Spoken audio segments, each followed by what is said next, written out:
আসসালামু আলাইকুম, কেমন আছো তোমরা? আজকে তোমাদের জন্য নিয়ে আসলাম আমি টক ঝাল মিষ্টি আচারের রেসিপি। এই টক ঝাল মিষ্টি আচারের রেসিপিটা তোমরা যদি দেখতে চাও তাহলে পুরো ফুল ভিডিওটা দেখতে হবে।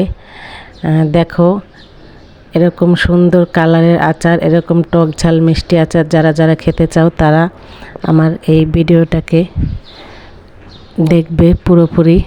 এখানে দেখো আমি কাঁচা আম নিয়ে নিছি টুকরো করে।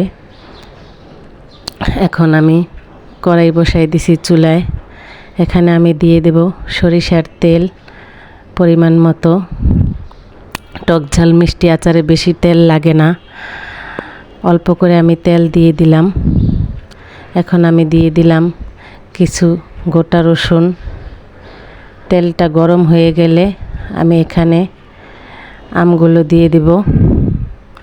আমার তেলটা কিন্তু গরম হয়ে গেছে।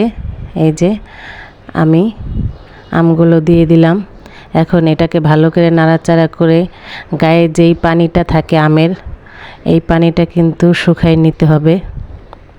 ভালো করে নাড়াচাড়া করে গায়ের পানিটা শুকাই নিবা। এই যে এইভাবে আমি নাড়াচাড়া করে গায়ের পানিটা শুকাই নিছি। এখন আমি এখানে দিয়ে দেব চিনি। এই আচারটা বানাতে বেশি কিছু লাগে না, পরিমাণ মতো চিনি দিয়ে দিলাম আমি। এখন আমি এটাকে ভালো করে নাড়াচাড়া করব। এই চিনি দেওয়াতে কিন্তু অনেক পানি চলে আসবে।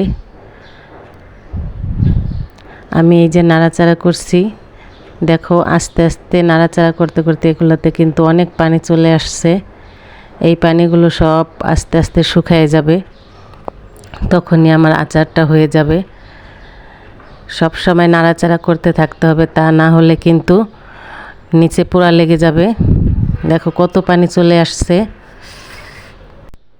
গ্যাসের চুলাটা কিন্তু হাই হিট করে দিবা, তা না হলে কিন্তু আমগুলো বেশি সিদ্ধ হয়ে নরম হয়ে যাবে। এই যে দেখো অনেক পানি চলে আসছে। এগুলোকে শুধু নাড়াচাড়া করার উপরেই থাকতে হবে, তা না হলে কিন্তু নিচে পোড়া লেগে যাবে। থেমে থেমে নাড়াচাড়া করবে।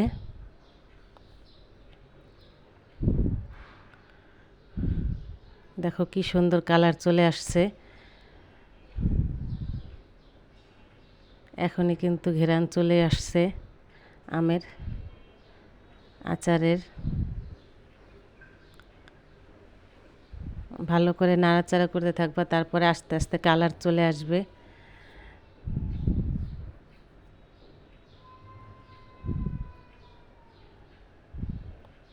এই যে দেখো আমার আচারের কালারটা কিন্তু প্রায় চলে আসছে। এখানে আমি নিয়ে নিছি কিছু শুকনা মরিচ ভেজে, তারপরে পাঁচফোড়ন ভেজে গুঁড়ো করে নিয়েছি।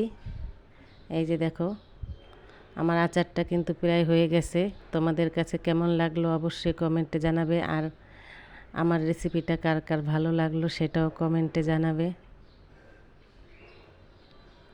আমার আচারটা কিন্তু হয়ে গেছে। আর একটু নাড়াচাড়া করে আমি আচারটা নামিয়ে নেব। আর আচারটা খেতে কিন্তু দারুণ হয়েছিল। তোমাদের কাছে কেমন লাগলো সেটা কমেন্টে জানাবে, আর ভালো লাগলে লাইক কমেন্ট শেয়ার করে দিবে।